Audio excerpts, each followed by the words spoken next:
अस्सलाम वालेकुम दोस्तों, मेरा नाम है कैफ अली और आप देख रहे हैं तालीम का घर। दोस्तों, इस बात पे तो आप सभी रजामंदी देते हैं कि पानी ना हो तो ज़िंदगी नहीं रहेगी। पानी से ही इंसान की खाद्य खुराक बनती है। पर दोस्तों, क्या आप सब जानते हैं कि पूरी दुनिया सिर्फ कुछ फसलों पे मुश्तमिल है और जिसकी प्रोडक्शन बढ़ाने के लिए सारी दुनिया रोज़ रोज़ लगी हुई होती है नई नई टेक्नोलॉजीज़ ईजाद करने के लिए, ताकि कोई भी इन फसलों से महरूम ना रहे। तो दोस्तों, आज हम बात करने वाले हैं दुनिया के मेजर क्रॉप्स के बारे में। तो चलिए शुरू करते हैं अपना काउंटडाउन। दोस्तों, छठे नंबर पे आती है कॉफ़ी। दोस्तों, कॉफ़ी जो कि एक one of the most costly food product है दुनिया की, और जो कि एक बहुत बड़े पैमाने पे खरीदो फरोख्त होती है। वैसे अगर इसके क्लाइमेट कंडीशंस की बात करें तो वो गर्मी भी हो और मॉइस्ट भी हो, यानी सूखी हुई कोई भी क्लाइमेट इसको पसंद नहीं आती इस क्रॉप को। और अगर टेम्परेचर की बात करें तो ये 14 से 26 सेंटीग्रेड डिग्री तक ये बेस्ट क्रॉप इस्टेब्लिश होता है। और रेनफॉल की बोलूँ तो 175 से 300 सेंटीमीटर तक होनी चाहिए।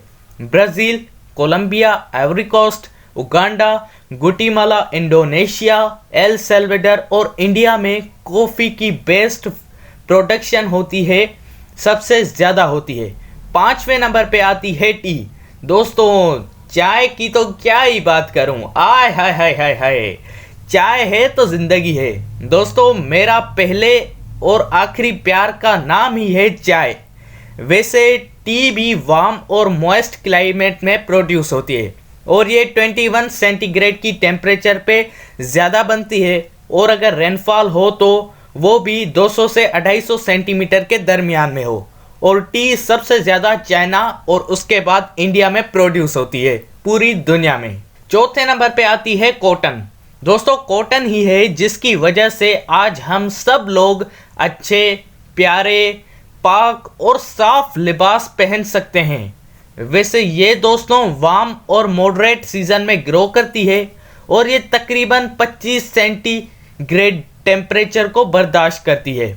और इसकी रेनफॉल कंडीशन कुछ ऐसी है कि 110 सेंटीमीटर तक रेनफॉल होनी चाहिए। चाइना, रशिया और यूएसए, इन सब में ये ज़्यादातर प्रोड्यूस होती है। तीसरे नंबर पे आती है शुगर केन। दोस्तों, शुगर केन की मैं बात कर ही रहा हूँ तो आपको ये भी बताता चलूँ कि गन्ने का रस पाकिस्तान का नेशनल जूस भी कहा जाता है। दोस्तों, शुगर केन यानी गन्ना। वैसे दोस्तों, गन्ने का रस का अलग ही मज़ा है, और दोस्तों इसके गन्ने से ही हमें चीनी मिलती है। और क्लाइमेट कंडीशन इसकी कुछ ऐसी है, ये हॉट रेनी सीज़न को प्रेफर करती है और टेम्परेचर 21 से 27 सेंटीग्रेड डिग्री के दरमियान में हो और 150 सेंटीमीटर की बारिश भी होनी चाहिए। और सबसे ज़्यादा ये ब्राज़ील, फिर इंडिया और उसके बाद चाइना में प्रोड्यूस होता है। दोस्तों, दूसरे नंबर पे आता है राइस। दोस्तों, चावल हमारी ज़िंदगी का एक अहम हिस्सा है। वैसे तो ये हॉट और वेट सीज़न को प्रेफर करता है, पर इसका टेम्परेचर 20 सेंटीग्रेड में बेस्ट होता है और बारिश भी यही कुछ 150 से 200 सेंटीमीटर के दरमियान की हो, और जिसमें चाइना, इंडिया और पाकिस्तान इसके मेन प्रोड्यूसर्स हैं। और दोस्तों, सबसे पहले नंबर पे आती है वीट। वो वाला वीट नहीं दोस्तों ये गंदम वाला वीट है।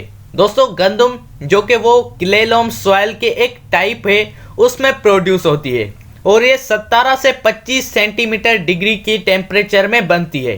टेम्परेचर की बात हो ही गई तो रेनफॉल भी बता दूं कि ये 50 से 75 सेंटीमीटर तक होनी चाहिए। दोस्तों, चाइना, इंडिया, रशिया, यूएसए दुनिया के सबसे ज़्यादा प्रोडक्शन करती हैं वीट की। तो दोस्तों, आप सबको कैसी लगी ये वीडियो, जवाब कमेंट में मुझे ज़रूर बताइएगा।